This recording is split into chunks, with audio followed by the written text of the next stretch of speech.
Hello everyone, कैसे हैं आप सभी लोग? ठीक हैं? चलिए, आज बीपीएससी मेंस एग्ज़ाम का नोटिफिकेशन आ गया है और नोटिफिकेशन में आप लोगों के लिए दो खास बातें, दो खास इन्फॉर्मेशंस हैं। पहली, आपका जो ऑनलाइन फॉर्म फिल करने की डेट है वो 3 नवंबर से 14 नवंबर तक है। आप इस टाइम शेड्यूल में अपना फॉर्म फिल कर सकते हैं और जो एग्ज़ाम की डेट है ये हमें लिख देते हैं। एग्ज़ाम की डेट आपकी 7 दिसंबर से 10 दिसंबर के बीच में है। मतलब इस टाइम ड्यूरेशन में आपका एग्ज़ाम पेपर किसी भी दिन हो सकता है। हालांकि ये जो दोनों डेट हैं वो टेंटेटिव हैं, संभावित हैं, हो सकता है इनमें बदलाव हो जाए, लेकिन जिस तरीके से लास्ट एग्ज़ाम पेपर्स को ऑब्जर्व करें तो बीपीएससी ने टाइम पर ही अपना काम पूरा कर लिया है, या ये जो पेपर होंगे वो हो सकता है टाइम पर ही पूरे हों। तो आप ये तय समझ लीजिए कि आज से आपके पास तकरीबन 40 दिन हैं और इन 40 दिनों को आपको अच्छे से इस्तेमाल करना है। हालांकि जब एग्ज़ाम का डेट आता है तो आपका डिप्रेशन निश्चित तौर पे बढ़ गया होगा, आप थोड़े से टेंशन में आ गए होंगे कि अब कैसे इन 40 दिनों में सर कैसे सिलेबस पूरा होगा, कैसे रिवीजन होगा, कि क्या होगा कि नहीं होगा।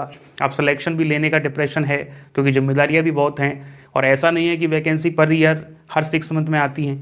तो हो सकता है कि इस समय जॉब लेने की जो कोशिश है, जो जद्दोजहद है वो बहुत ज़्यादा हो और निश्चित तौर पे इस तरीके से जब भी डेट आती है तो डिप्रेशन आता ही है। लेकिन आप इससे यदि बाहर आते हैं, आप इन 40 दिनों का इस्तेमाल अच्छे से कर लेते हैं तो निश्चित तौर पर सिलेक्शन होने की पूरी संभावना है। आप ये तय समझ लीजिए कि वैकेंसीज काफ़ी ज़्यादा मात्रा में है, आपको रिलैक्स रहना है इन 40 दिनों में। पहली प्रायोरिटी आपकी ये रहनी चाहिए।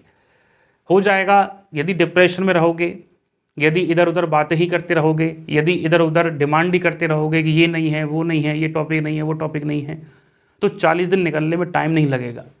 आपके पास जो उपलब्ध संसाधन हैं, जो रिसोर्सेज हैं, आप खुद से प्रिपेयर कर रहे हो, इंस्टीट्यूट से प्रिपेयर कर रहे हो या कहीं और से प्रिपेयर कर रहे हो, तो वहाँ से करते रहो।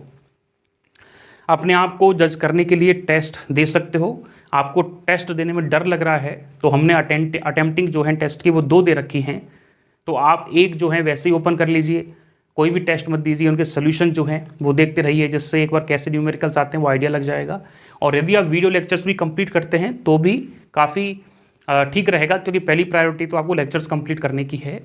लेक्चर में भी हमने आपको प्रायोरिटी दे दी है कि ये खास इंपॉर्टेंट लेक्चर्स हमको लगते हैं जो एग्ज़ाम पेपर में आने की संभावना में है, तो आप पहले उनको पूरा करें, बाद में बाकी का सिलेबस करें, क्योंकि लास्ट ईयर के एग्ज़ाम पेपर्स को स्टडी करोगे तो कुछ खास टॉपिक से ज़्यादा क्वेश्चंस आने की संभावना है। इसके अलावा आपको जो हमने टेस्ट देने की बात कही थी वो धीरे धीरे आ रहे थे अब तक, लेकिन अब डेट लगभग अनाउंस हो गया है, तो अभी सभी टेस्ट आपको एक साथ अपलोड कर दिए जाएंगे, क्योंकि कोई भी स्टूडेंट किसी भी टॉपिक का टेस्ट देना चाहता है तो ईजी वे में दे सके। इसलिए नहीं है कि हम अपनी जिम्मेदारी से दूर हट रहे हैं, वो आपकी सहूलियत के लिए ही है। जिससे कोई भी स्टूडेंट ऐसा हो कि सर मुझे तो जो टेस्ट हैं वो लास्ट चैप्टर का देना है, एटम का देना है या ड्यूल नेचर ऑफ रेडिएशन का देना है, तो वो आराम से अपना टेस्ट दे सकें। ठीक है। इससे अगली बात ये है कि जो लोग व्हाट्सएप ग्रुप से नहीं जुड़ पाए हैं तो आप लोग व्हाट्सएप ग्रुप से जुड़ जाएं। दरअसल लगभग स्टूडेंट जुड़ गए हैं, कुछ रह गए होंगे, तो आपसे उम्मीद या आपसे रिक्वेस्ट करते हैं कि आप एक काम कीजिएगा। जो इंस्टीट्यूट का नंबर है जो आपको हमने कई बार बताया है, आप इस नंबर पे मैसेज करें कि सर व्हाट्सएप ग्रुप से नहीं जुड़ पाए हैं और अपना जो फीस का रिसिप्ट आया था एडमिशन लेते वक्त उसको सेंड कर दें, तो ऑपरेटर आपको तुरंत जो है वो व्हाट्सएप ग्रुप पे ऐड कर देगा। हो सकता है कई सारे स्टूडेंट रह गए हों, तो उम्मीद करते हैं वो सारे स्टूडेंट वहाँ जुड़ जाएं, जिससे आपका जो कोई भी कन्फ्यूज़न हो, कोई भी आपको बात करनी हो तो वहाँ अपनी बात रख सकें और काफ़ी सारे लोग जो हैं वहाँ आपकी हेल्प करने के लिए भी तैयार रहेंगे।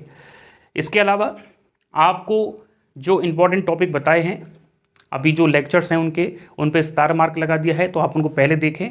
और भी एक स्ट्रेटजी से रिलेटेड लेक्चर जो है आपके लिए बना दिया जाएगा, आपके लिए अपलोड कर दिया जाएगा, तो आप आराम से प्रिपरेशन करें, परेशानी ना महसूस करें।